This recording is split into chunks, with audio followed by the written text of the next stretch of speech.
우리 조성욱 소장님께서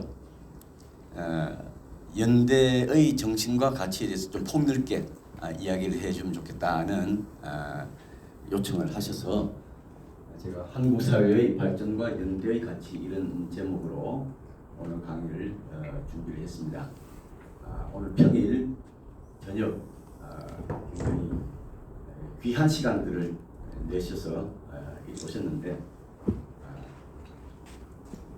보람찬 시간 만들 수 있도록 제가 노력하겠습니다. 일단 제목이 한국 사회의 발전과 연대의 가치 되어 있지만 1시간 지금 10이니까 8시 10분까지 맞추려고 앞부분보다는 뒷부분 연대의 가치 이 부분을 중심으로 말씀을 드리겠습니다. 밑에 여러 이미지들이 있는데 이미지들을 뭐 일일이 설명은 안 드리겠습니다.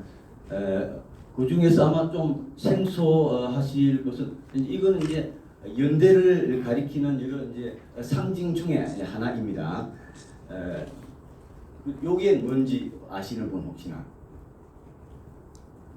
뭘 이미지화시키지요? 민주주의, 민주주의를 이미지화해두고 이것은 그것은 이제 유엔에서 매년 발간하는 국가 행복 지수 보고서 책자의 이미지입니다. 국가 행복도와 관련된 것입니다. 그다음에 뭐 세종시 그런 나머지 설명하면 되겠습니다. 누른 걸 제가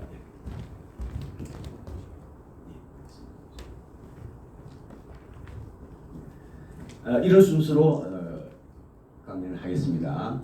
그 중에서 이제 첫 번째 파트를 중심으로 말씀을 드리겠습니다. 두 번째, 세 번째, 네 번째는 나머지 시간에 맞춰서 간략하게 말씀을 드리겠습니다.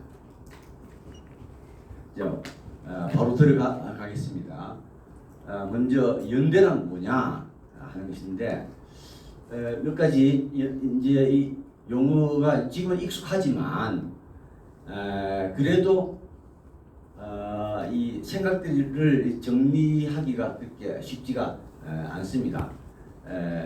그래서 여러 이제 오해들도 있는데 첫 번째 그 중에 몇 가지 제가 정리를 해봤습니다. 첫 번째는 연대라고 하는 관념이 개인주의에 더 가까울까 아니면 집합주의 혹은 집단주의에 더 가까운 관념일까?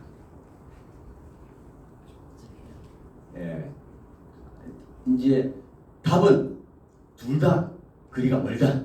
이게 답입니다. 그런데 이제 집합주의, 집단주의와 가깝다고 생각하시는 분들이 제법 많아요.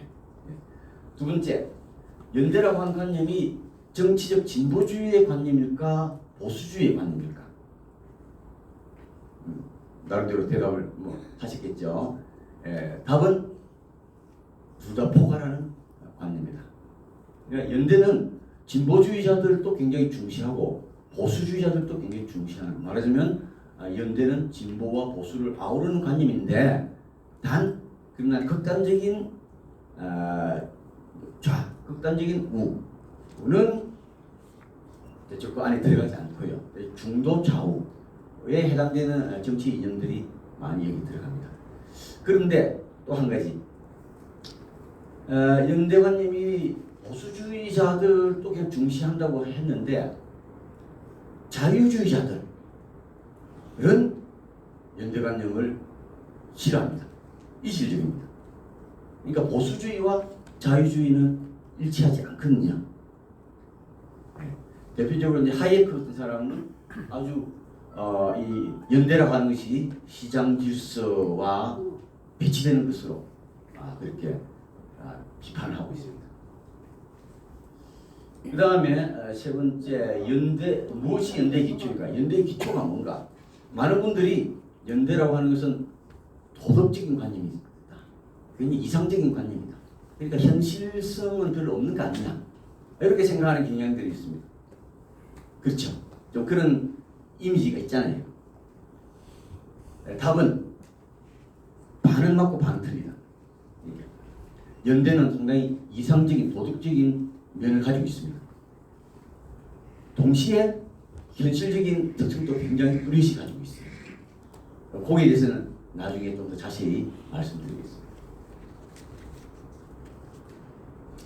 자, 먼저 일단 뭐 뒤에 또 바빠서 가시는 분도 계실 수 있으니까 연대가 뭔지 일단 개념부터 미리 뭐 두 가지씩으로 이렇게 말씀드리고 그 다음에 자세한 이야기를 뒤에 하도록 하겠습니다.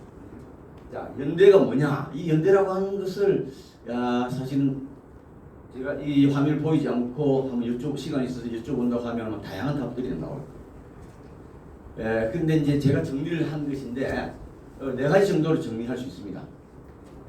가장 오래된 이제 개념은 연대 보증, 사업하시는 분들 연대 보증, 연대 책임, 이럴 때 사용하는 연대의 개념은 아주 오래 전부터 있었던 그런 뜻입니다. 근데 요즘 우리가 즐겨 쓰는 연대라고 하는 것은 그런 의미는 아니죠.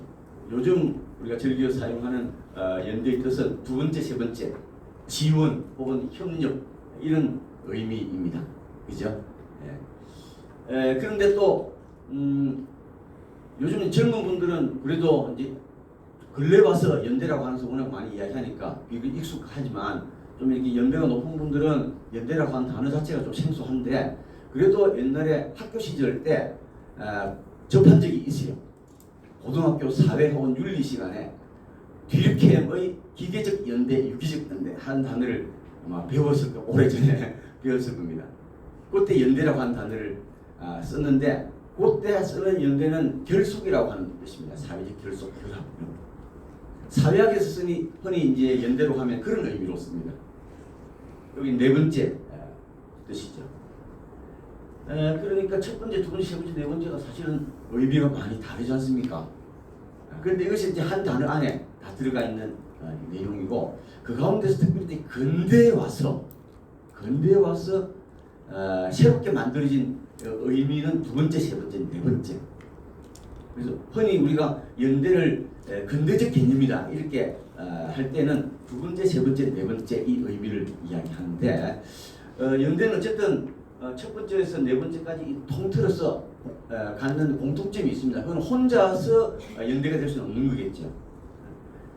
다른 개인과 다른 집단과 함께 함으로써 더불어 함으로써만 연대가 가능합니다. 그러니까 연대의 가장 1차적인 특징은 더불어 함께 한다. 더불어민주당 이름하고 상당히 공통점이 많죠. 더불어. 자, 그런데 이제 두 번째, 세 번째, 네 번째의 근대적 연대 관념이 갖는 아주 뚜렷한 특징이 두 가지가 있어요. 하나는 뭐냐면 여기 니은 상호성이라고 합니다. 연대에 참여하는 참여자들의 관계가 수평적이고 상호적인 그런 관계를 연대라고 합니다. 말하자면 수직적인 관계 그리고 일방적인 관계는 연대라고 부르지 않습니다. 예를 들면 두 번째 지원이라고 하면 뭔가 시혜자가 있고 수혜자가 있으니까 수직적인 일방적인 관계처럼 여겨지잖아요. 그렇습니다. 지원에는 그런 지원들도 많이 있습니다. 대표적인 것이 이제 이게 자선인데 영국에서는 오래전부터 자선이라는 용어를 많이 써왔습니다. 자선은 시혜자가 수혜자에게 어떻게 보면 베푸는 것이죠. 수직적 관계에 놓이게 됩니다. 일방적인 것입니다. 이 연대라고 하는 용어를 1800년대 초에 아주 다듬기위해서 굉장히 노력한 아주 중요한 인물이 있는데 르루라고 하는 사람이 있습니다. 르루 프랑스 사람인데 옹트와 같이 생시봉의 제자인데 였어요. 그런데 이제 이 사람은 그 자선이라고 하는 단어를 대체하기 위해서 이 연대라고 하는 관념을 개발시키기 위해서. 그러니까 연대는 지원을 하더라도 지원받는 사람의 적극적인 동의, 수용을 전제로 하는 지원이 되겠습니다. 일방적이지 않고 그런 의미에서 쌍방적인 그리고 대등한 관계에서 통해서 이루어지는 지원이라고 하죠. 협력협동은 뭐 말할 것도 없고. 자, 그래서 어쨌든 근대적 연대의 중요한 특징은 상호성이다. 또 근대적 연대의 또 중요한 정신 가운데 하나는 약자와 관련이 깊다는 거죠. 약자의 협력협동, 약자를 위한 지원. 이런 약자와의 관련성 때문에 근대 초기에 이 연대라고 하는 용어가 지원, 협력 이런 단어가 있음에도 불구하고 특별히 민중들에게 빠른 속도로 확산이 되어서 오늘날 정치적으로 중요한 관념으로 자리 잡는 데 성공하게 됩니다. 어쨌든 연대는 약자와 관련성이 깊다. 그러니까 요즘 좀 이렇게 가끔 이제 지배력 시장에서의 혹은 또 권력 관계에서 지배력을 강화시키기 위해서 강자들이 서로 결합하는, 말하자면 전략적 동맹을 연대로 부르는 경우도 있는데, 그것은 연대라고 하는 용어 원래 정신과는 상당히 거리가 먼 거다. 그럴 경우에는 뭐 연대라고 쓰긴 해도 굳이 연대라고 쓸 필요도 없고 전략적 동맹이라고 그냥 쓰면 되는 겁니다. 그것은 연대 원래 정신과는 일치하지 않는다. 자, 여기 보시면 이제 연대관념의 탄생과 역사적 전개를 이제 정리를 해뒀는데, 뿌리는 뭐 오래되었다. 로마법에서부터 있었다. 자, 근대적인 연대관념은 18세기에서 19세기 초에 형성이 되었는데, 요 18세기 말 후반 19세기 초에 이 연대라고 하는 용어가 개념이 형성되던 때에 이미 연대보다 널리 먼저 사용되는 단어가 있습니다. 그것이 바로 형제 혹은 박애, 우리가 잘 아는 이 용어입니다. 이 형제 박애라고 용어는 뭐 역사가 오래되지만 오늘날 근대적 의미에서 세속적 의미에서 이제 사용되게 된 것은 1700년대 초에 이제 영국에서 나온 이제 세계 박애주의자 모임 프리메이슨 사람들로부터 시작되었고, 프리메이슨 사람들이 자유, 평등 그리고 박애를 강조했습니다. 이것을 이제 그 이후에 프랑스 혁명 뒤에 이것을 계승해서 프랑스 혁명 구호로 삼은 겁니다. 그래서 어쨌든 프랑스 혁명 뒤에 자유, 평등, 박애라고 하는 형제를 우리말로 번역을 뭐 박애를 하기로 형제라고 같은 겁니다. 그렇게 되었는데, 이 이제 이미 사용되던 박애라고 하는 형제라고 하는 용어와 이제 막 그 시기에 형성되던 연대라고 하는 용어가 의미가 비슷했기 때문에 서로 이게 혼용되어서 사용되었습니다. 혼용해서 사용되었습니다. 그러다가 1848년 혁명, 프랑스 혁명, 1789년 혁명이죠. 부르주아지 중심으로 이제 이루어진 혁명이라고 하면 1848년 혁명은 민중들이 적극적으로 참여한 혁명이죠. 노동자 농민들이 이 시기에 노동자 농민들이 이 연대라고 하는 용어를 적극적으로 사용을 하면서부터 이 형제라고 하는 용어를 이제 연대라고 하는 용어가 대체하게끔 됩니다. 그 이후에 이제 연대라고 하는 용어가 굉장히 널리 사용되게 됩니다.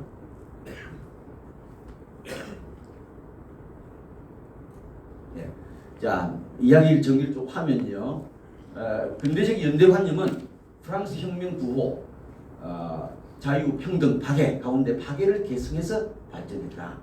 자, 여기서 여러분 여기 이제 주의 있게 볼 요 그림이 하나 있는데, 요거는 뭐냐면, 그러니까 오늘날 근대 시민 사회의 여러 제도, 질서라고 하는 것은 자유, 평등, 박애라고 하는 근대 정신 위에 수립되었고 그 위에서 유지가 되는 것입니다. 그런데 연대라고 하는 것이 박애를 계승한 개념이라고 했습니다.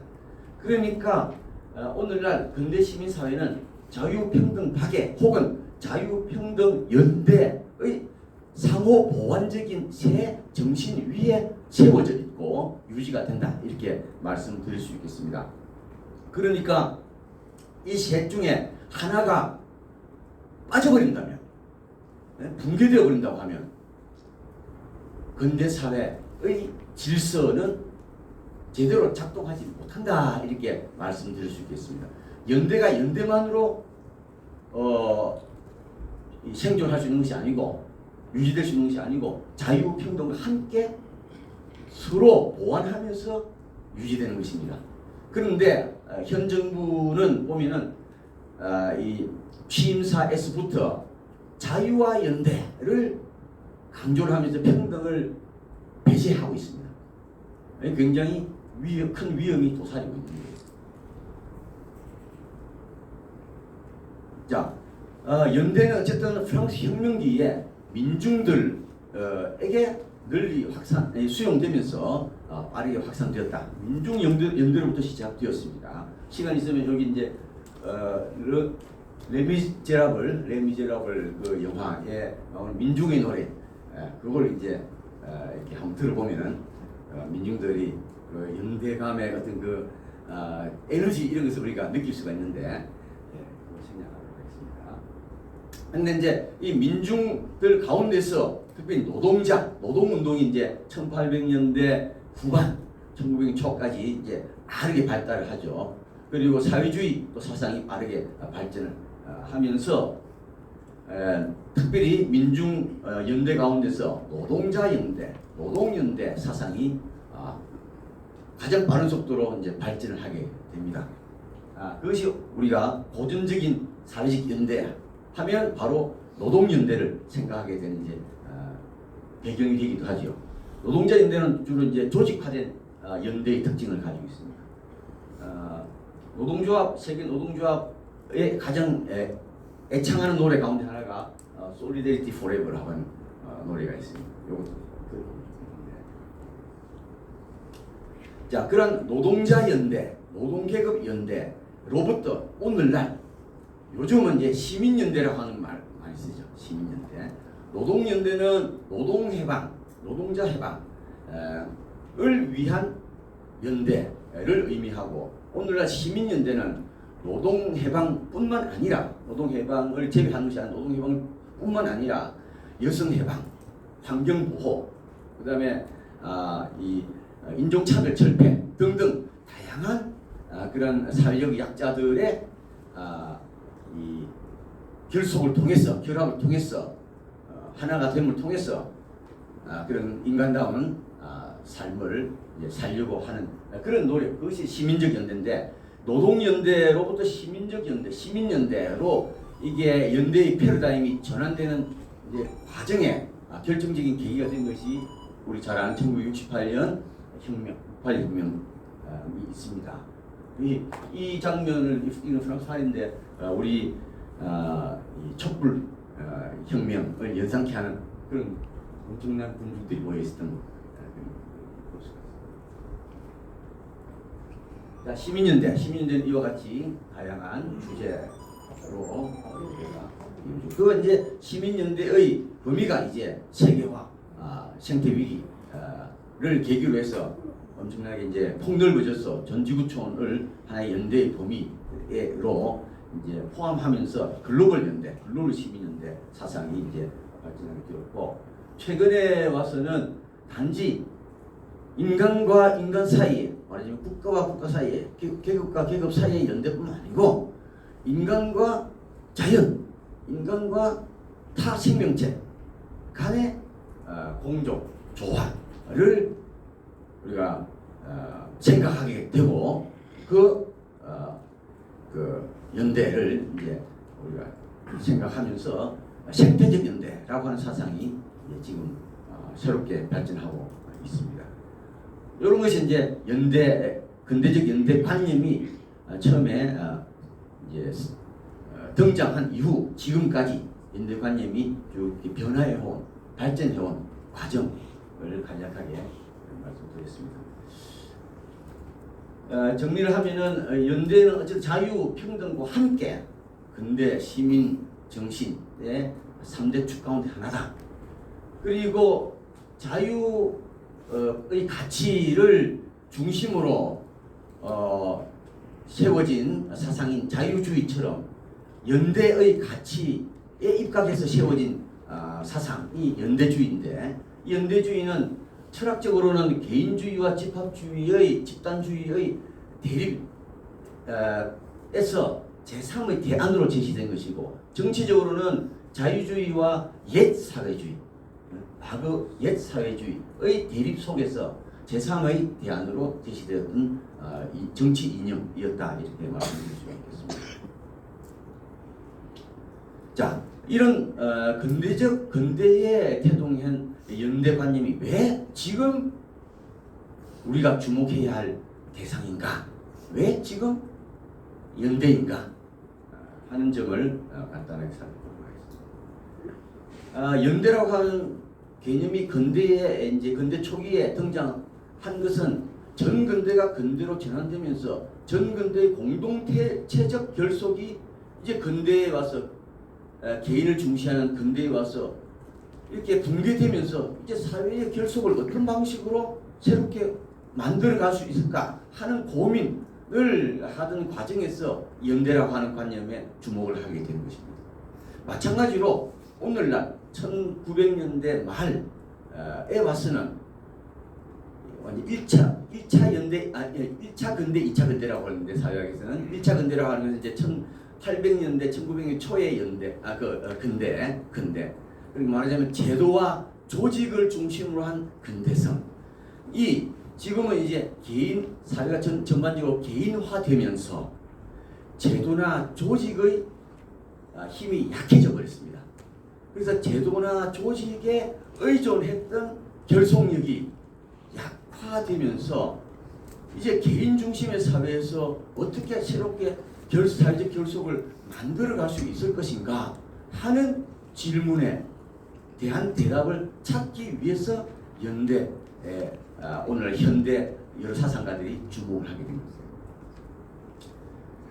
것이에요. 연대 정신이란 자유롭고 평등한 사회 구성원들이 서로에 대한 책임감을 공유하는 가운데 상호 협력과 지원을 통해서 필요한 사회적 유대와 결속을 달성하려는 것이 연대 정신인데, 이런 정신은 사회 구성원들이 모든 문제를 개인의 책임으로 돌리는 가운데 서로 경쟁하고 약자를 외면함으로써 마침내 사회가 분열되고 개인이 고립되는 상황하고는 완전히 반대되는 상황이죠.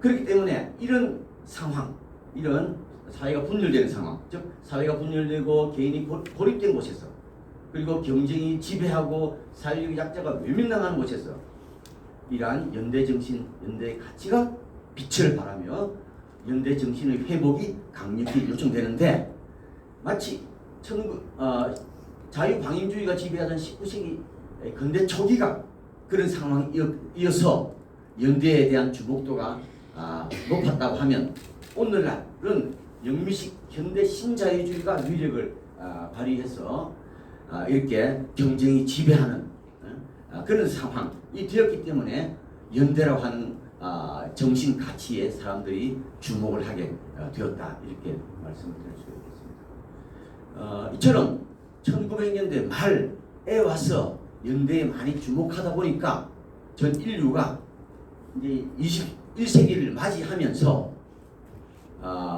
21세기의 새로운 시대 정신을 찾는 가운데 연대라고 하는 것을 자유, 평등 등과 함께 21세기의 가장 중요한 시대 정신이라고 하는데 공감대를 형성하게 되었습니다. 그래서 2000년 가을 세계 정상들이 뉴욕에 모여서 밀레니엄 선언을 했는데, 그 밀레니엄 선언에는 보면은 연대를 21세기의 시대 정신이라고 그렇게 밝히고 있습니다. 요 네모는 밀레니엄 선언의 내용을 앞부분을 약간 여기 정리한 것인데, 우리들 각국 정상은 새 천년이 시작되는 2000년 9월 뉴욕의 유엔 본부에 모였다. 우리는 아래 핵심 가치가 21세기 근본적으로 중요하다고 여긴다. 그것은 자유, 평등, 연대, 관용, 자연존중, 책임 공유다. 6가지. 그리고 이것을 실행하기 위해서 구체적인 핵심 목표는 무엇이다 등등 이렇게 자세히 이야기하고 있습니다. 그리고 그 선언문 안에는 연대의 의미에 대해서도 소개를 하고 있는데 이 글로벌 이슈를 이 인류가 다룰 때에 공평성과 사회 정의의 원칙에 따라 해야 한다. 그러나 이때 고통을 당하거나 혜택을 가장 적게 받은 자들은 적게 받은 나라들 또 포함하는 거죠.는 혜택을 가장 많이 받은 자들 받은 나라로부터 마땅히 지원을 도움을 받을 자격이 있다. 고 이렇게 적어 두었습니다. 말하자면 연대라고 하는 것이 의무를 넘어서서 사회적 약자에게는 그것이 자격이고 권리다. 권리. 연대가 권리라고 하는 것을 이 UN 밀레니엄 선언은 명백하게 밝혀주고 있습니다. 그리고 유엔은 이와 같이 연대가 21세기의 새로운 시대 정신이라고 하는 것을 단지 선언한 것으로 그치지 않고 이것을 실행하기 위한 구체적인 액션들을 많이 취했습니다. 예를 몇 가지 들었는데 2002년 총회에서 세계 연대 기금이라고 하는 것을 만들어서 개발도상국의 최빈곤층의 빈곤 퇴치 등등을 위해서 사용하기로 했고요. 2005년 총회에서는 매년 12월 20일을 인간 연대의 날로 제정을 해서 12월 10일이 무슨 날입니까? 인권선언 기념일이잖아요. 그죠? 12월 10일 인권선언 기념일입니다. 세계 인권의 날입니다. 12월 20일 인간 연대의 날로 제정해서 각 국가들이 연대 문화 정진을 위해서 노력하기끔 이렇게 했습니다. 그리고 또 굉장히 보다 근본적으로 유엔은 유엔 헌장에 보면은 유엔의 목적이 국제 평화와 인권에 있다고 이렇게 명시를 해두고 있는데 이러한 유엔의 정체성을 연대의 관점에서 재해석하기까지 합니다. 유엔은 수립 초기부터 지금까지 해온 모든 활동들이 연대 정신에 입각해서 이루어진 활동들이다.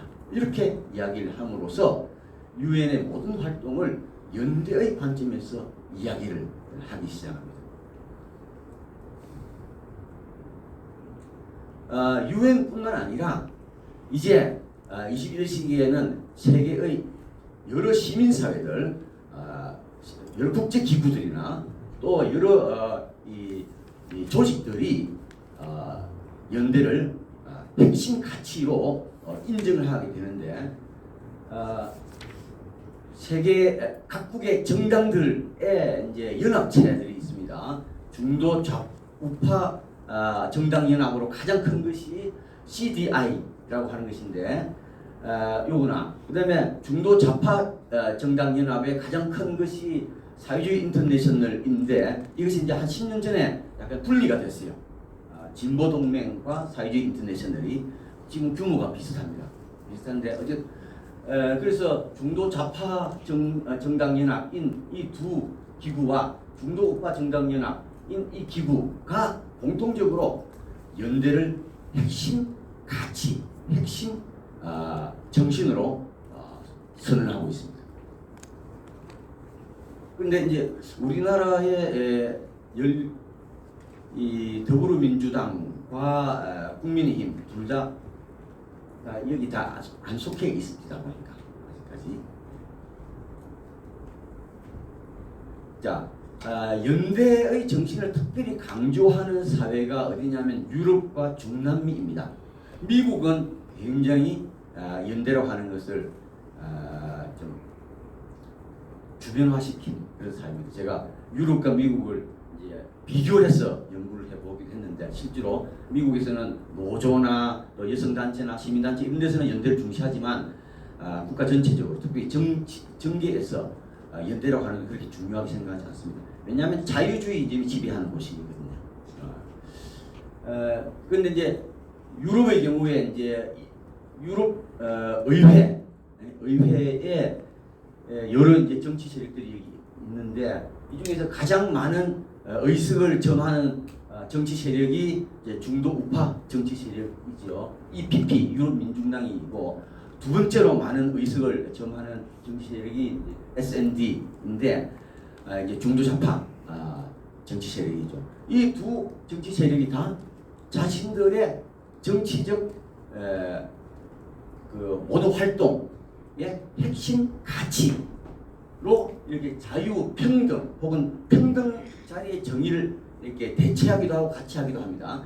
자유, 평등 혹은 정의와 연대를 가장 핵심적인 정신으로 선언하고 있습니다. 자, 지금까지 연대 정신에 대해서 이렇게 이렇게 말씀드려봤습니다. 이제 한국 사회와 관련된 이야기를 좀 하도록 하겠습니다. 시간이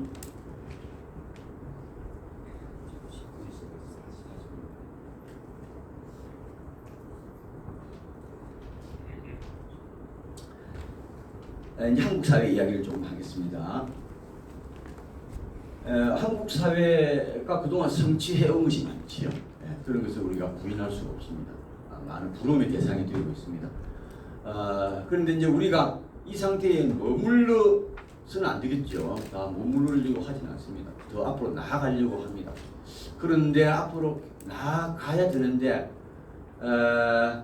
뭐 이웃나라 뭐 잃어버린 몇 년처럼 혹시나 그렇게 되지 않을까 이런 걱정도 되기도 하고 또 이 상태에서 너무 오랫동안 또 머물면 어떡하나 이런 생각 걱정도 되기도 하고 그렇습니다.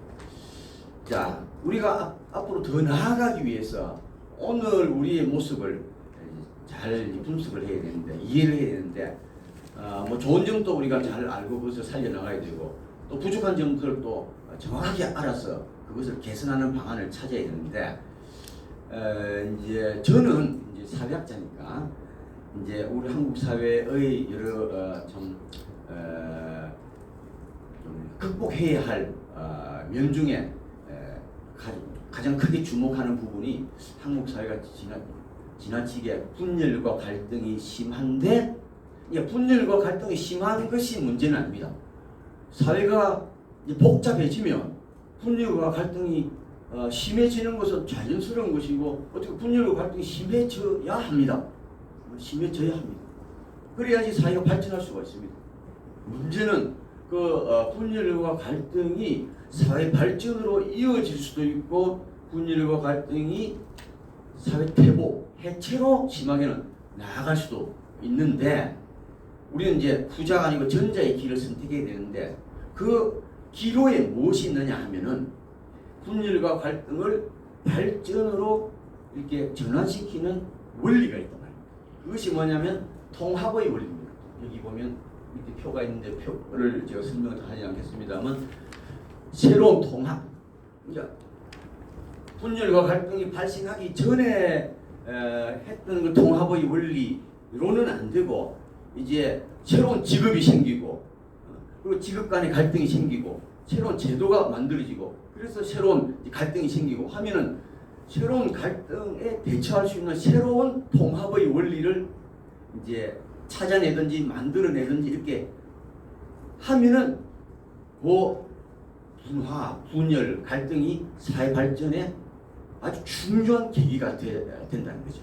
그런데 이런 통합의 원리를 찾지 못하게 되면은 이제 굉장히 사회가 이제 어려움에 빠지게 되는데 이제 저는 한국 사회를 분열형 사회라고 이렇게 표현하고 있습니다. 현재 한국 사회를 분열형 사회는 사회 분열로 발생하는 긴장 갈등이 새로운 사회 발전의 계기가 되기보다는 과도한 사회적 비용을 발생시켜서 사회 발전의 지체를 초래하거나 혹은 분열의 장기화로 사회 해체의 계기가 될 수 있는 사회.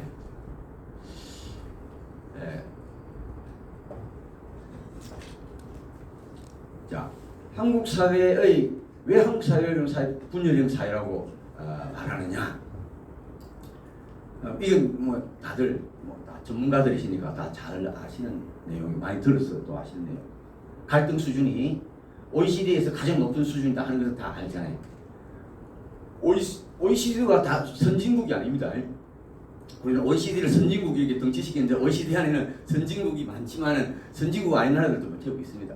근데 OECD 가운데서 우리가 가장 갈등 수준이 높은 나라고.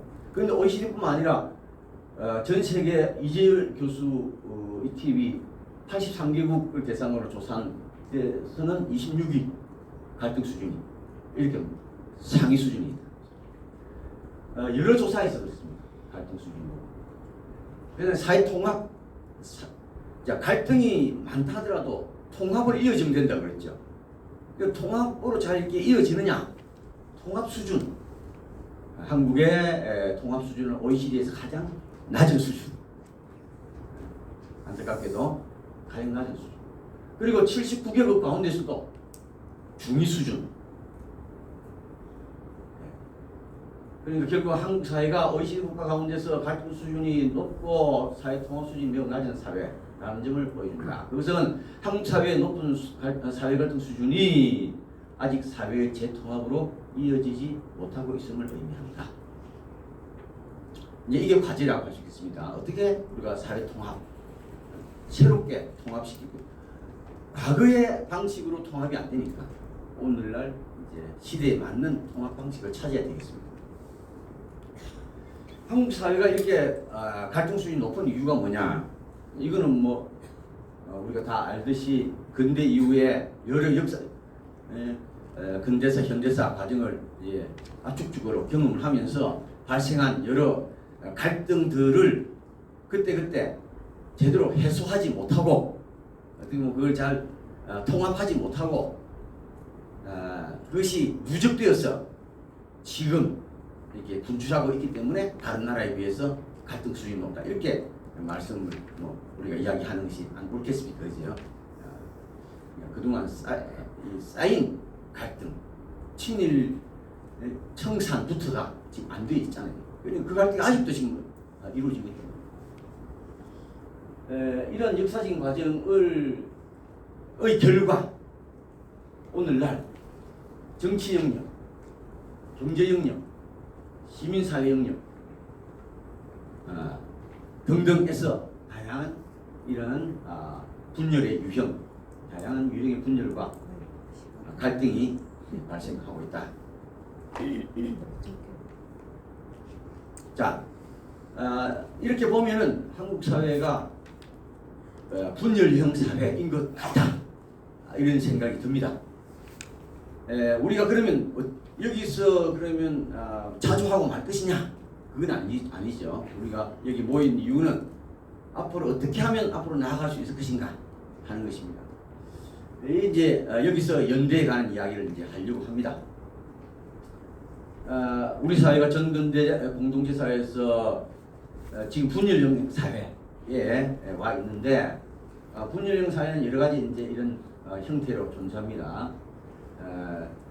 이것이 앞으로 이제 연대형 사회로 나아가야 될 것인데 연대형 사회는 뭐냐? 사회적 분화를 연대의 원리에 따라 재통합해서 사회 발전의 계기로 삼는 사회. 사회 연대의 원리에 따라 사회를 재통합, 통합의 원리로서 연대의 원리를 이야기하고 있습니다. 카우프만이라고 하는 우리 복지학 하시는 분 다 아시지만 카우프만이라고 하는 복지국가 유명한 사상가가 있습니다. 그분이 유럽 국가들이 그동안 사회를 통합해온 주요 원리가 관료제와 시장이었다.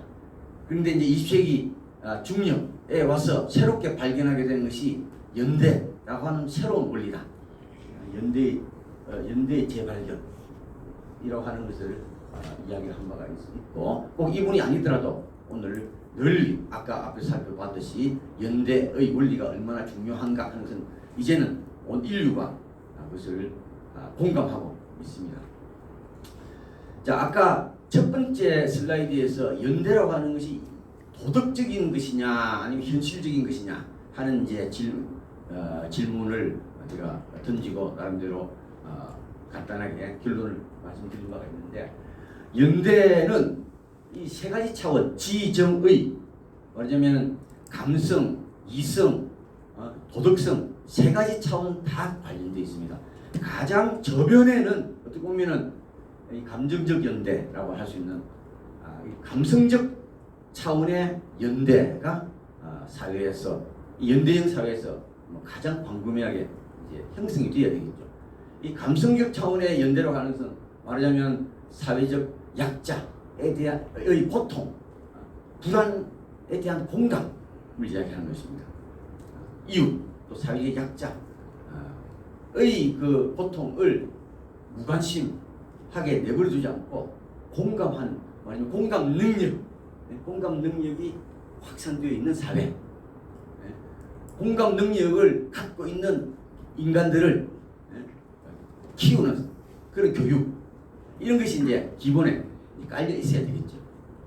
그리고 이제 이게 폭넓게는 아니지만 또 종교나 또 교육이나 또 이런 쪽에서는 도덕적이고 윤리적인 이런 측면에서 연대를 또 규범적으로 이야기를 할 수가 있겠죠. 이 사이를 또 논리적으로 합리적으로 잘 이어주는 역할을 중간에서 잘 해야 됩니다. 실제로 여기 보면은 이제 호혜성, 연대의 핵심 요소로서 합리적 차원에서 핵심 요소로서 호혜성, 호혜적 협력, 서로 경쟁하는 것이 나에게 더 큰 도움이 되느냐, 아니면 서로 협력하는 것이 서로 협력입니다. 하는 것이 나에게 궁극적으로는 더 큰 유익이 오느냐 하는 이제 논쟁이 있습니다. 여러 가지 이제 여러 학자들이 또 여러 실험을 통해서 많은 사람들이 이 호혜적 협력, 이것이 궁극적으로는 더 큰 이득이다 하는 사익적 관점에서도 연대라고 하는 것이 결코 손해가 아니다 하는 점을 이야기하는 많은 합리적인 이성적인 논리가, 이론들이 엄청나게 많습니다. 그 다음에 이제 우리가 공익을 위해서는 무엇이 공동체의 유익, 선에 부합하는 것인지, 이것은 이제 커뮤니케이션을 통해서 대화와 토론과 논쟁을 통해서 찾아내고, 그렇게 해서 모두가 동의하고 공감하고 그렇게 할 때 비로소 거기에 상호 이해력이 형성되고, 그 다음에 연대가 형성되고, 이제 하버마스 같은 사람은 이제 요즘들 이야기를 많이 합니다. 여러분들 말하자면 논리적으로 보더라도 사익적 관점에서나 공익적 관점에서나 연대, 협력이라고 하는 것이 매우 현실에 부합하는 것이다. 오히려 경쟁, 투쟁보다 더욱더 중장기적으로는 현실에 더욱더 부합하는 것이다 하는 이런 이론들, 논리들을 많이 널리 확산시키고 그것이 학계의 지배적인 담론이 되도록 그렇게 하는 것이 필요하다는 거죠. 신자유주의가 지배할 때는 그 반대 논리가 지배를 했습니다. 그때는 이기적 유전자론 이런 것이 이제 베스트셀러가 됐죠. 그런 것이 다 그런 배경 속에서 나오는 거예요. 요즘은 이타적 유전자론, 협력적 유전자론 이런 책도 나옵니다. 그죠? 그런 책도 요즘 최근에 나오는 거 제가 봤습니다. 자, 어쨌든 제가 이제 한국 사회를 분열형 사회다 그랬는데, 우리가 연대의 원리를 통해서 갈등과 대립을 잘 재조정, 재통합해서 앞으로 선진화된 사회로 나아가려고 하는데, 구체적인 모델이 있느냐? 모델로 제가 이 10개국을 제시를 여기서 했습니다. 10개국은 뭐냐면 이재열 교수, 서울대학교 이재열 교수 팀이 이게 만든 사회통합 지수라고 하는 것이 있습니다. 79개국을 대상으로 해서 쭉 이걸 이제 조사를 했는데, 랭킹을 매긴 게 있는데, 사회통합과 연대가 일치하지 않지만 이분들이 조사한 그 통합 이 지수는 연대의 내용과 상당히 유사한 공통점이 많이 있습니다. 그래서 이것을 사회통합지수를 연대지수와 막 비슷하게 일단 생각해도 되겠다, 우선적으로 그렇게 생각해서 79개국 가운데 상위 10개국에 해당되는 나라들입니다. 이를 여기다가 이제 배치를 했습니다. 이걸 연대형 사회라고 일단 불렀습니다. 이 사회들은 다른 사람들이 조사한 사회통합지수에서도 다 높게 나옵니다. 그리고 갈등지수, 그러니까 갈등 수준이 낮은 다양한 팀들의 조사에서 갈등 수준이 낮은 나라들로 나옵니다. 그런데 흥미롭게는 갈등 수준이 우리나라에서는 갈등 수준이 높다 뭐 노동조합을 자꾸 이야기하는데 이 나라들이 노동조합 조직률이 높아요. 우리나라의 노동조합 조직률이 10% 초반이잖아요. 미국도 마찬가지고. 그런데 이 나라들은 60%, 50% 되어 있으니까 이렇게 노동조합 조직률이 높으면서도 갈등 수준이 낮고 사회통합이 잘 이루어진다. 연대형 인간 비율 뭐 이런 게 있는데 어쨌든 이 연대형 인간 비율도 굉장히 높습니다. 그런데 이제 이들 10개 국가들이 다 그러면 경제적으로 가장 잘 사는 나라들 아닌가? 경제적으로 상당히 부유한 국가들이긴 하지만 최상위 10개국은 아닙니다. 그런 나라도 있지만 최상위 10개국 아닌 나라들이 많습니다. 그러니까 그게 전제 조건이 아니라는 거죠. 경제적 부가 연대형 사회의 필수 전제 조건이 아니다. 그 다음에 진위 개수, 평등 수준이 높습니다. 그러나 평등 10개국이 다 속하는 게 아닙니다. 이것이 평등한 사회가 되면 연대형 사회가 자동적으로 되는 거 아니다. 이렇게 말씀드립니다. 그런데 사회 지출 비율, 이 복지국가들이 많죠. 복지국가들이 많지만 사회 지출 비율이 더 높은 국가들도 많습니다. 연대형 아닌 국가들. 근데 복지국가 유형은 이제 SP 앤더슨 분류하면 다양한 유형이 속합니다. 사회민주주의 유형이 가장 많지만 다양한 유형이 속하고. 근데 흥미로운 것은 민주주의 지수를 보면은 거의 10위권에 벨기에를 제외하고 다 10위권 다 이 나라들이 다 들어가 있습니다. 그리고 유엔의 국가 행복도 또 벨기에를 빼고는 다 거의 10위권에 대부분 다 들어가 있습니다. 그러니까 연대형 국가들은 민주주의 수준이 높고 그 다음에 국가 행복도 국민들의 행복 수준이 높은 국가들이다. 이렇게. 그러니까 우리가 추구할 나라가 최고로 부유한 국가가 되는 게 목적이 돼서 안 된다.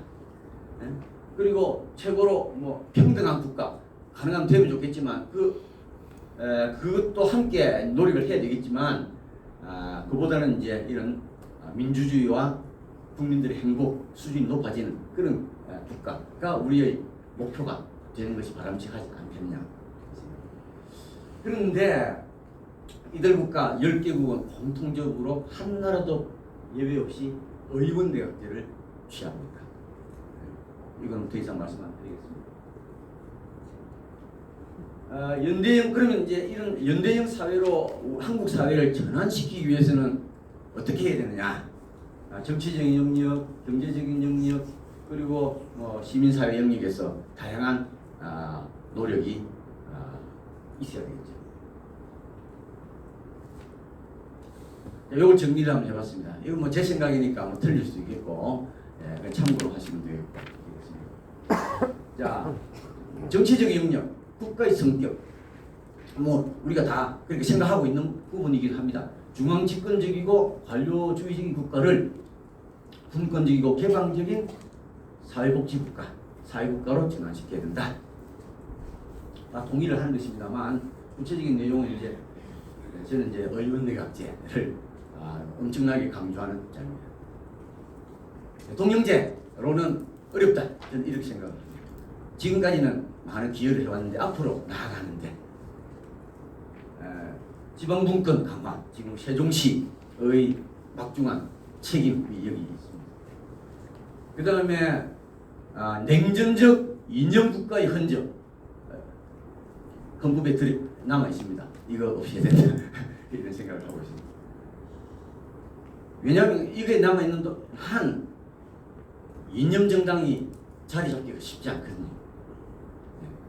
그리고 어쨌든 이념적 정체성이 기초한 민주적 정당이 발전해야 되고 정치인의 합리적 충원 제도 이것도 저는 중요해요. 시민사회로부터 시민사회 활동가들이 정치계에 바로 들어오는 거 이거 시민사회에 너무너무 큰 불행이거든요. 우리나라 시민사회가 쇠락의 길로 간다고 하면 가장 큰 이유가 여기 있다고 생각합니다. 그거는 이제 또 정당으로서는 또 아쉬움이 있지 않습니까? 정당이 이 합리적인 충원 제도를 못 갖췄기 때문에 서구와 비교해 보면 엄청 유럽의 정당들과 비교하면 엄청난 차이, 이 점에서 엄청난 차이이지 않습니까? 두 번째 경제 체제. 저는 개인적으로 거시적으로는 한국 사회가 사회적 시장 경제 체제를 틀로 갖추면 좋겠다.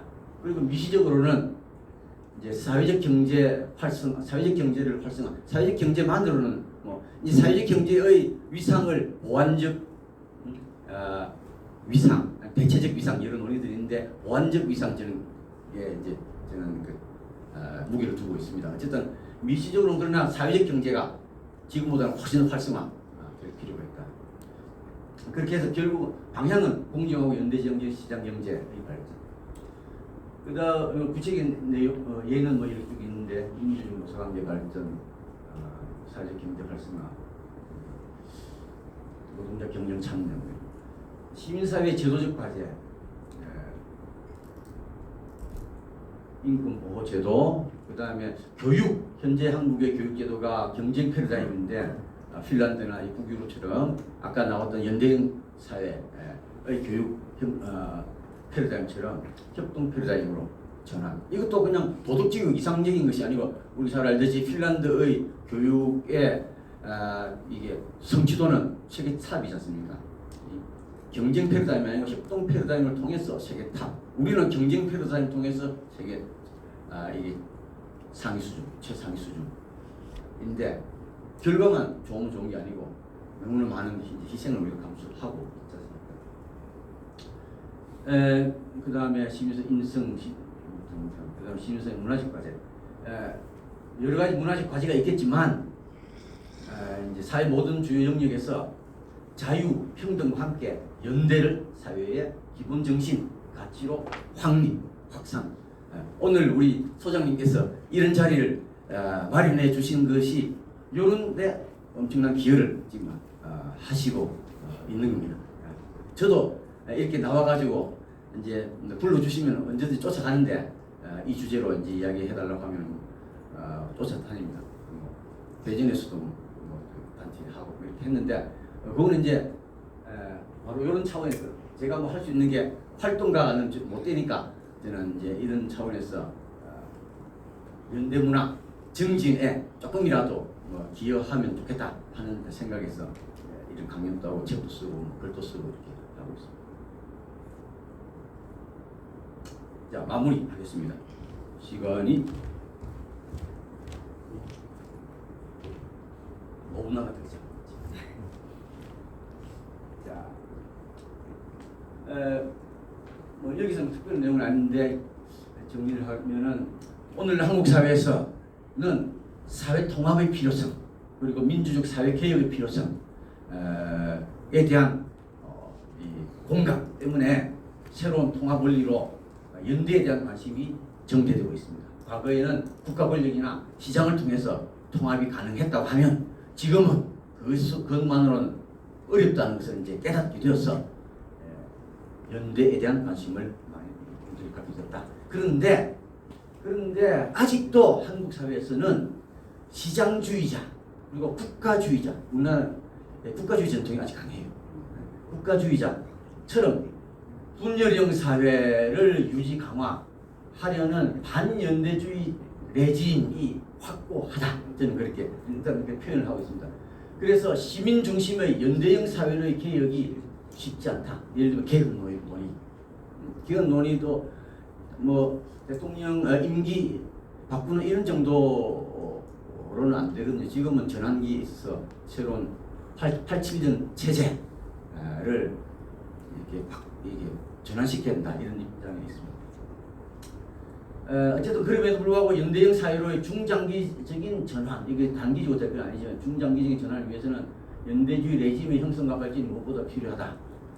이런 점에서 시민사회, 정치 영역, 경제 영역에서 연대주의 레짐의 발전을 위한 노력이 절실히 요구되는데 예를 들면 선구적인 연대 담론을 개발하고 반연대 현실에 대한 말하자면 시장주의적이고 국가주의적인 현실에 대한 과학적인 분석 그리고 한국 사회에 적합한 연대 지향적인 정치 제도, 정치 경제 제도, 정책 이런 것들을 개발해내는 것 이런 것들이 필요하다.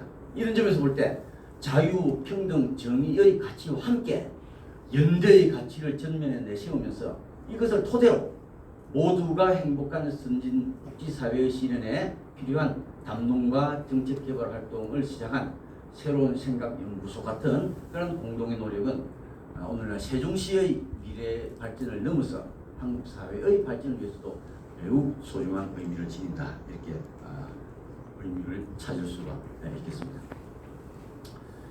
자, 지금까지 이야기는 거의 사회적 연대, 즉 개인 간의, 사회 집단 간의, 국가 간의 연대를 중심으로 다뤘습니다. 그런데 미래 한국 사회 발전을 위해서는 인간과 자연 간의 연대, 즉 생태적 연대도 매우 중요한 과제입니다. 특히 기후 위기 극복, 글로벌 팬데믹 위기 극복, 이 21세기가 이게 이제 코비드는 이제 어느 정도 뭐 지나가는 상황이지만 끊임없이 팬데믹이 올 걸로 많은 전문가들이 이야기하고 있지 않습니까? 이것을 극복하기 위해서도 사회적 연대의 가치를 넘어 생태적 연대의 가치를 실현할 과제가 세계사회, 국가뿐만 아니라 지역사회의 가장 중요한 과제가 됩니다. 그렇기 때문에 생태적 연대의 가치 실현을 위한 지역사회 수준에서의 담론과 정책 개발을 위한 노력도 매우 중요하다.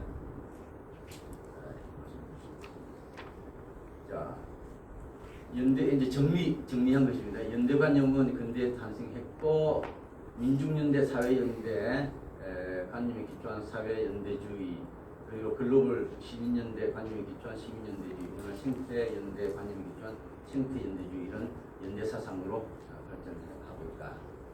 자, 마지막으로 이것은 뭐냐면은 함석근 선생 여러분 뭐 좋아하시는 분도 있고 안 그러시는 분도 있고, 참고로 이때까지 이야기가 주로 서구 이야기 중심으로 많이 되어 왔는데 우리하고 뭐 별 관계없는 이야기 아닌가 뭐 이렇게 생각하실 수 있을지 모르지만 저는 결단코 아니다고 말씀을 드립니다. 왜냐하면은 대한민국 건국의 정신이 3.1운동 정신으로부터 비롯된 건 아닙니까? 3.1운동 이제 거기서부터 여러 가지 민주화 시민사회 발전 통해 촛불연대 혁명까지 왔는데 앞으로 연대형 선진 한국 사회로 나아가야 될 과제를 우리가 안고 있습니다. 이 3.1운동 정신은 아까 여기 오기 직전에 이제 뭐 다른 걸 하고 이야기했지만은 3.1운동 정신에는 여러 우리 이제 전통적인 우리 한민족 정신도 공동체 정신도 들어가 있고 또 그 당시에 세계 평화주의 정신도 들어가 있거든요. 세계 평화주의라고 하는 것이 국가 간의 연대주의 사상의 표현입니다. 그것을 주도한 사람 가운데 한 사람이 레옹 부르주아라고 하는 유명한 1800년대 말 1900년대 프랑스의 중요한 정치인이 있었는데 그 사람이 이제 연대주의라고 하는 정치 이념을 처음 만든 사람이에요. 연대관념은 그전부터 있었지만 이분이 국제인명 설립하는 데 굉장히 중요한 역할을 했고 또 제1회 총회 의장도 하고 그래서 노벨 평화상도 받고 이렇게 했던 분인데 이런 국제 수준에서의 연대주의 정신, 그것이 평화 정신으로 우리 3.1 독립선언서에 스며들어 있다. 이렇게 말씀드리고 그래서 대한민국 이 국가 건국 정신에는 연대적 정신이 독립선언문 내용들을 분석해봐도 굉장히 연대적 정신이 많이 들어있습니다. 그런데 이런 3.1 운동을 경험한 함석근 선생이 그 이후로 이제 거의 CR 사상을 이제 만들어가죠. 만들어가는데 이분이 어쨌든 그 이후에 민주화에 이제 많은 또 기여를 한 것은 사실이지 않습니까? 이분이 하신 이야기입니다. 같이 보도록 하겠습니다. 프랑스 혁명의 자유평등 사랑, 프랑스 혁명 구호를 이분은 자유평등 사랑, 박애를 사랑이라고 번역하기도 하고 또 우애라고 번역하기도 하고 또 박애라고 하기도 하고 또 연대라는 표현도 쓰기도 하고 이렇게 쓰기도 하는데 같은 단어를 의미한다 이렇게 생각하시면 되겠습니다. 여기서 함석근 선생님이 사랑이라고 표현한 것은 다 연대로 바꿔서 우리가 이해하면 됩니다. 자유평등 사랑 혹은 연대라는 거 다 알지 않아요. 하지만 부르지점은 있었으면서 그 다음 실현은 못했습니다. 완전히 못했어요. 우리에게 주어진 가르침은 4.19로 인해서 우리에게 분명히 주어진 자유요 평등이요 하는 것이 실현되려면 마지막에 하나 있는 그 사람 연대 없이는 안 된다는 것입니다. 평등은 자유를 배격하고 자유는 평등을 배격하기 때문에 자유롭다 하면 평등이 안 되고 평등하려면 자유가 안 됩니다. 그러니까 그 문제가 해결되려면 사람 즉 연대에 의해서만 실현이 될 수 있다 그렇게 생각합니다. 세계 역사는 프랑스 혁명에서 큰 소리를 쳤습니다. 자유는 미국 놈이 어느 정도 실현해봤고 평등은 소련 놈이 어느 정도 실현해 보느라 했습니다. 그래서도 잘 안 됐습니다. 하지만 그것은 당연한 것이 자유로우면 평등이 안 되는 그 모순 때문에 그러는 것입니다. 그 모순된 걸 누가 과연 동시에 되게 할 수 있나? 자유와 평등. 사랑하는 마음 혹은 연대의 정신으로 하면 자유가 곧 평등이고 평등이 곧 자유가 돼요. 이제 남은 것이 사랑 혹은 박애 혹은 연대입니다. 인류 역사에서 사랑 연대만 완전히 써먹어 보질 못했어요. 온전히는 누구든지 다 못 써먹지만 적어도 나라의 하나의 표로 생각할 때 그랬습니다. 자유는 미국, 평등은 소련 그랬지만 박애, 연대 그것을 어느 나라가 내세우면서 온전히 써먹는 거 없습니다. 그런 것을 이제 우리 딸이 우리 한민족으로 우리 따위를 시켜서 실현해 보시려고 아껴두신 거 아닐까. 그러니까 이분이 남북 이제 통일 이런 문제도 이런 관점에서 바라봐요. 비폭력 투쟁 이런 관점에서. 그래서 이분의 사상 CR 사상을 저는 이분의 CR 사상을 자세히 들여다보면 CR 연대주의 사상이다 이렇게 해서 볼 수 있습니다. 그렇게 제가 주장을 해도 CR 사상 미리 연구하신 분들이 반박을 안 하십니다. 이건 이제 오늘 우리에게 4.19는 무엇인가 하는 글에서 함성 선생님이 하셨던 말씀입니다. 예. 마지막. 예. 시간이 걸리는데 마치겠습니다. 감사합니다.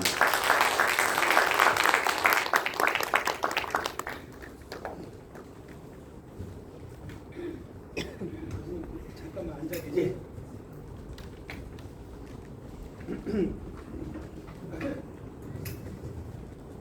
네, 1시간 정도 열성적인 강의를 해주신 강수택 교수님께 박수를 부탁드립니다.